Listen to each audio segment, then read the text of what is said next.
Puss in Boots. Once upon a time, in a quiet village, there lived a young man who had nothing to his name except a cat.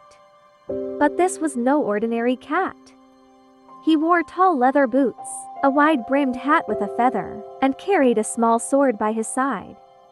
The cat stood proudly on the village fountain as the townspeople watched in awe. "I am no mere cat.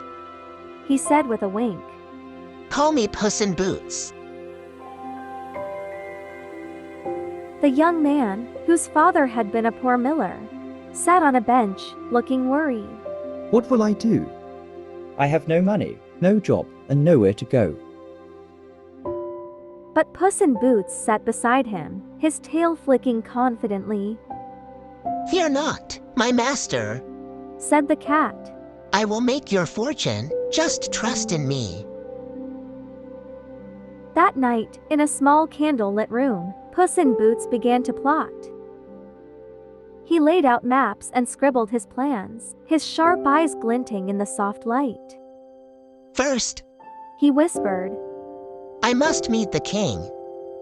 And for that, we need a gift."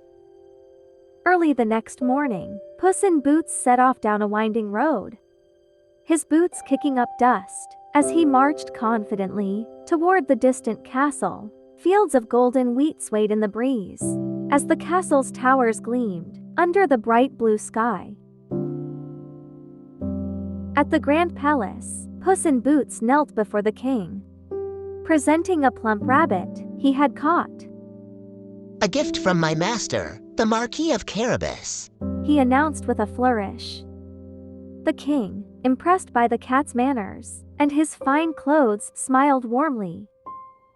"What a generous gift! Tell your master I would like to meet him